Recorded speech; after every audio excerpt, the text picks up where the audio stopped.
Welcome to our channel career making gardens. Maharashtra आणि संपूर्ण तमाम भारत देशातील विद्यार्थी आणि पालकांसाठी सर्वात एक महत्त्वाचा विषय आहे की नीट UG 2026ची नीट काउन्सिलिंग प्रोसेस म्हणजे प्रवेश प्रक्रिया CET सेल असेल किंवा MCC ऑल इंडिया काउन्सिलिंग असेल किंवा AACCC असेल किंवा ओपन स्टेट्स काउन्सिलिंग असेल, हे कधी सुरू होईल या संदर्भात खूप साऱ्या विद्यार्थ्यांमध्ये शासनता आहे. या संदर्भातला डिटेल व्हिडिओ आज मी या टॉपिकमध्ये मांडण्याचा प्रयत्न केलेला आहे. बऱ्याच वेळा आपली परीक्षा ते 21 जून रोजी लागली. परीक्षा झाल्यानंतर दरम्यान 1 महिन्यापासून ते 40 दिवसापर्यंत रिझल्ट लागणं अपेक्षित असतं, परंतु यावर्षी तो 25 दिवसात रिझल्ट लागला. म्हणजे तो जो रिझल्ट लागला त्यापासून जे ॲडमिशन प्रक्रिया सुरू व्हायला किती वेळ लागतो.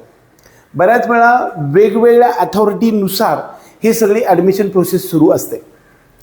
MBBS BDSची ऑल इंडिया कोट्यातल्या 15% गव्हर्नमेंट असेल, एम्स, जिपमर आणि डीम्ड युनिव्हर्सिटीच्या सर्व कॉलेजेसची प्रक्रिया ऑल इंडिया कोट्यामधून सेंट्रल काउन्सिलिंगच्या MCC medical counselling committee through होत असते आणि ही पहिल्यांदा सुरू होते. आणि ही सुरू होण्यासाठी रिझल्टपासून आजपर्यंतच्या इतिहासामध्ये बऱ्याच वेळा मध्ये कोर्टचा डिसिजन असतो किंवा बरेचसे काही गोष्टी असतात, त्यामुळे दरम्यान 1 महिन्याच्या आसपास सुरू होताना आजपर्यंत आपण पाहिलेलं आहे. परंतु यावर्षी रिझल्टपासून ते 15 ते 20 दिवसामध्ये सुरू होईल असा सर्वसाधारणपणे अंदाज पाहिला तर 5 ऑगस्ट रोजीच्या दरम्यान मागे पुढे आपल्याला MCC ऑल इंडिया कोट्याचा MBBS BDSचा पहिला राऊंड सुरू होणार आहे. आता हे सुरू होणार आहे हे कधी समजेल? MCC मेडिकल काउन्सिलिंग कमिटीची एक वेबसाईट आहे www.mcc.nic.in. या वेबसाईट तुम्ही सारखं चेक करत राहा. ते ॲक्टिव्ह सध्यापर्यंत झालेली नाही. झाली की मी तुम्हाला सांगेन. सेंट्रल काउन्सिलिंगचा पहिला राऊंड झाल्याशिवाय आपल्याला स्टेट काउन्सिलिंगचा प्रोसेस सुरू होत नसते. आपण म्हणाल किंवा तेलंगणामध्ये असेल किंवा कर्नाटकामध्ये असेल किंवा केरळाचा राऊंड कसा सुरू झाला, फक्त रजिस्ट्रेशनची प्रक्रिया सुरू झाली, राऊंड सुरू झालेला नाही आणि होऊ शकत नाही, करता येत नाही. त्यामुळं पहिला ऑल इंडियाचा MCCचा सेंट्रल काउन्सिलिंगचा म्हणजेच डीम्डचा, एम्स, जिपमरचा आणि 15% कोट्याचा ॲडमिशनचा पहिला राऊंड सुरू होईल आणि तो राऊंड रिझल्टपासून 20 दिवसामध्ये होईल, म्हणजे 5 ऑगस्टच्या दरम्यान होईल. आणि याचे संकेत आपल्याला असे मिळतात की MCCची वेबसाईट पहिल्यांदा ॲक्टिव्ह होताना दिसते. ती ॲक्टिव्ह झाली की मी तुम्हाला सांगेन. दुसरा महत्त्वाचा मुद्दा यामध्ये आणखी एक असतं की NRI conversion, national to NRI मध्ये कन्व्हर्जनची एक नोटीस MCC तर्फे येते. त्याचबरोबर PWD व्हेरिफिकेशनसाठी भारत देशामध्ये असणाऱ्या सर्व जवळपास 16 सेंटर्समधून आपल्याला हे जे PWD म्हणजे पर्सन विथ डिसॅबिलिटी, अपंगांचं व्हेरिफिकेशनची प्रोसेस सुरू होते. त्यावेळेस आपण समजायचं की आपल्याला आपला राऊंड 2 ते 5 दिवसात सुरू होणार आहे. म्हणजे MBBS BDSच्या डीम्ड, एम्स, जिपमर आणि ऑल इंडिया कोट्याच्या 15%चा राऊंड दरम्यान 20 दिवसामध्ये सुरू होईल. आणि तो राऊंड सुरू होत असताना रजिस्ट्रेशन पासून ते रिपोर्टिंगपर्यंत दरम्यान 15 ते 17 दिवस लागतात. दरम्यान एकंदरीत त्याच्यामध्ये जे टप्पे असतात त्यामध्ये रजिस्ट्रेशन आणि ऑप्शन एंट्री हे 5 दिवस चालतं. प्रोसेस ऑफ सीट अलॉटमेंटला 2 दिवस जातात. त्यानंतर रिझल्ट डिक्लेरेशन आणि रिपोर्टिंगला 7 दिवस. म्हणजे हा सगळा जो सारीपाटा ते 15 ते 17 दिवसाचा असतो. म्हणजे दरम्यान 22 ऑगस्टपर्यंत पहिला राऊंड MCCचा संपून जाईल. ज्या वेळेस हा MCCचा संपल्यानंतर आता हा जे अंक आहेत म्हणजे जी डेट आहेत ती डेट मागे पुढे होऊ शकते, परंतु ही प्रक्रिया मात्र याच्यामध्ये 100% बदल होणार नाही, असंच एकंदरीत आमचं पिक्चर आहे.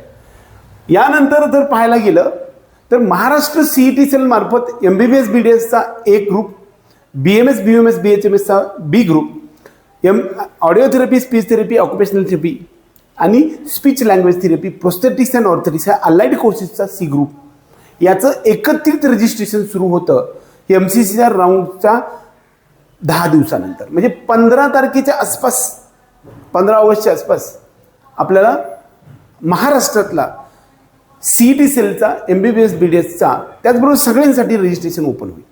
ते दरम्यान 5 ते 7 दिवस चालेल. परत एखादा दुसरा दिवस वाढून मिळेल.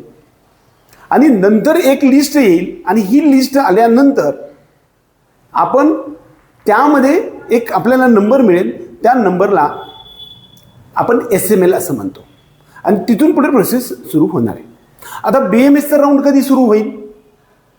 बऱ्याच वेळा MBBSचा पहिला राऊंड संपल्यानंतर लगेचच AA-CCCचा सेंट्रलचा BMS, BHMS आणि BUMSचा 15%, त्याबरोबर त्याच्यामध्ये सुद्धा काही डीम्ड युनिव्हर्सिटी आहेत, त्याचमध्ये काही डीम्ड युनिव्हर्सिटी आहेत, त्याचबरोबर एम्स सारख्या सुद्धा आयुर्वेद युनिव्हर्सिटी आहेत, आयुर्वेद कॉलेजेस, त्याचा राऊंड सुरू होईल.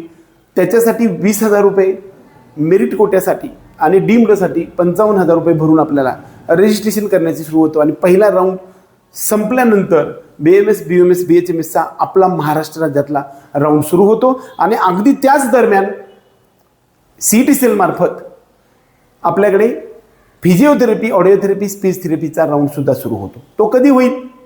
MBBS BDSचा राऊंड सुरू झाल्यानंतर 15 ऑगस्ट नंतर दरम्यान ती प्रक्रिया दरम्यान 27 ऑगस्टमध्ये होईल. 1 सप्टेंबरच्या आसपास BMSचा पहिला राऊंड सुरू होईल असं आपण धरायला हरकत नाही. त्यामुळं सर्व विद्यार्थी आणि पालकांना ह्या काउन्सिलिंग प्रोसेसमध्ये सर्वात महत्त्वाचा टॉपिक असा आहे की आपली काउन्सिलिंग प्रोसेस जी आहे ती सुरू होत असताना आपण डॉक्युमेंट्सची पळापळी नंतर होऊ शकते. त्यामुळं सर्व प्रकारचे डॉक्युमेंट्स आपले तयार ठेवा. कोणते डॉक्युमेंट्स तयार ठेवायचे त्या संदर्भातली सर्व डिटेल व्हिडिओ आपला आहे, व्हिडिओ यूट्यूबवर अवेलेबल आहे, त्यानुसार आपण करू शकता. याचबरोबर ही प्रक्रिया लवकरच सुरू होणार आहे. नीट काउन्सिलिंग प्रोसेसमध्ये MBBS BDSसाठी किंवा BMSसाठी ॲडमिशन काउन्सिलिंगसाठी आपल्याकडे योग्य मार्गदर्शनासाठी जर जॉईन करायचं असेल तर आपले पेड काउन्सिलिंग प्रोग्राम सुरू झालेले आहे, त्यामध्ये आपण येतं येऊ शकता. बऱ्याच वेळा लॅक ऑफ नॉलेजमुळे तुमचं नुकसान होऊ शकतं आणि हे थांबवण्यासाठी म्हणून आपली टीम तुमच्यासोबत सज्ज आहे. एवढंच या निमित्तानं सांगून सर्व एक टेंटेटिव्ह आकडे सांगेन, आणखी एकदा रिपीट करतो. रिझल्ट नंतर 20 ते 22 दिवसामध्ये ऑल इंडियाचा MCCचा राऊंड होईल. त्याच्या अगोदर आपल्या सर्वांना फिजिकल व्हेरिफिकेशन PWD होईल की समजून चाला की 5 दिवसात आपला होणार आहे. किंबहुना बऱ्याच वेळा काही गोष्टी अगोदर MCC वेबसाईटसुद्धा ॲक्टिव्ह होणार आहे, त्यावेळेस पण मी तुम्हाला सांगेल. NRI कन्व्हर्जनची नोटीस येईल, ती नोटीस आल्यानंतर आपल्या लक्षात येऊ शकतं की आपलं प्रोसेस सुरू होणार आहे. पहिला MBBS BDSचा ऑल इंडियाचा राऊंड झाला की मग आपल्या महाराष्ट्र स्टेटचा सुरू होणार आहे. आपल्या सर्व विद्यार्थी आणि पालकांना हा जो महत्त्वाचा टप्पा सांगण्यासाठी आलो. हा व्हिडिओ आवडला तर व्हिडिओ लाईक करा आणि आजपर्यंत सबस्क्राईब केलं नसेल तर निश्चित सबस्क्राईब करायला विसरू नका. जय हिंद, जय महाराष्ट्र.